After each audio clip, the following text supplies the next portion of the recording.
გამარჯობა შუა დღემშვიდობისა უცებ გეტყვით რა ხდება. პირველი რაღაცა ვამჩნევ რომ ეს ხელისუფლება ცდილობს რომ მიიკეროს დონალდ ტრამპის არჩევა. თითქოს ან რაღაცნაირად მაგათ უკავშირდება, ან მათთვის რამე მომგებიანია. ერთი წამით არ დაიჯეროთ ეს ჩემო კარგო ხალხო. ამას იმიტომ ცდილობენ რომ გაკოტრდნენ ქვეყნის შიგნით. პირწმინდად წააგეს არჩევნები და გაყალბებული არჩევნები წააგეს კიდევაც თბილისში, გაყალბებულიც კი, ანუ 8-2 აქვთ წაგებული თბილისში, სინამდვილეში.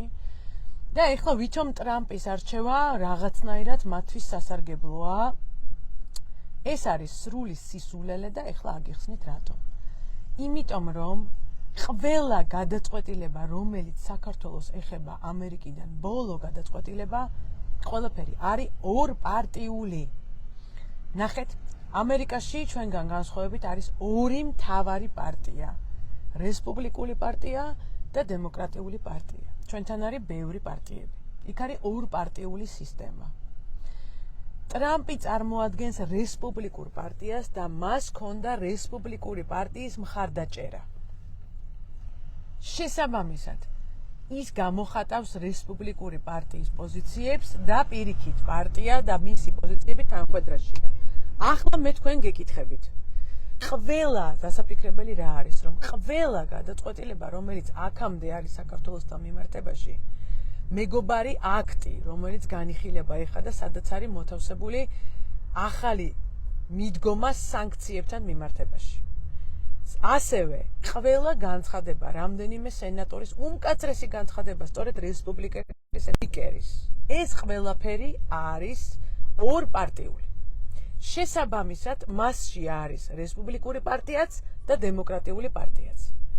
ერთობრივად, შესაბამისად, ტრამპის მიჭიბება და ჩაჯიბვა არ გამოუვა არავის.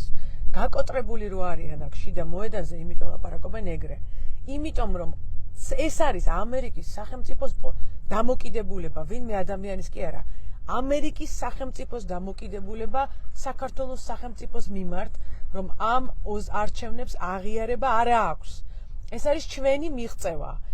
არ საიდან არა აქვს აღიარება, მარტო 10 ქვეყანა აღიარებს ამ არჩევნებს, აქედან ერთი ირანია, ერთი ვენესუელა და მოკლედ ყველანაირად გარიყული სახელმწიფოებისგან აქვს აღიარება. ეს ჩვენი მიღწევაა, ჩვენი მუშაობის მიღწევაა, ყველას მუშაობის მიღწევა, ვინც მუშაობს უცხოელებთან, ყველას გულისხმობ. ამიტომ არ დაუჯეროთ არც ერთი წამით, რომ ხა ვიღაცა ტრამპთან დარეკავს, ეს ბიძინა ეუნება თავის კლანებს, რომელსაც აჭმევს, ამხნევებს თავის რაღაცა პოლიციის ხელმძღვანელობას, რომ იმათ არ შეეშინდეთ, რო აქ რამე შეიცვლება და ის კრიმინალი, რაც არის არჩევნები, იქნება გამოძიებული. ასევე ეს არის პირველი მნიშვნელოვანი. ეხლა მეორე. გამოძიება იქნება, ჩვენ მუშაობთ ძალიან სერიოზულად და ეს არის ძალიან მნიშვნელოვანი რაღაც.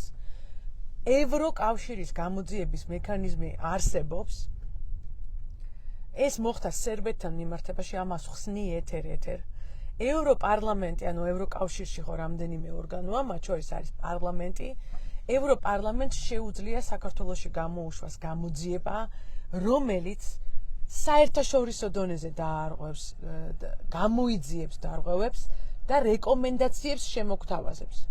ჩვენ გამოძიება იმიტომ კი არ გვინდა, რომ ჯერ ესეთი ძალიან კარგად ვიცით, ისედაც რომ არჩევნები გაყალბდა და ძალიან ბევრი მტკიცებულებები დაგროვდა.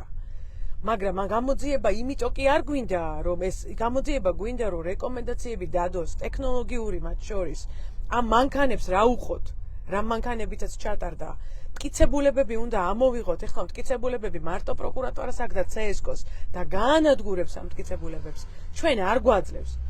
ამიტომ ჩემო კარგო ხალხო, ტრამპ ეს არის ამბავი.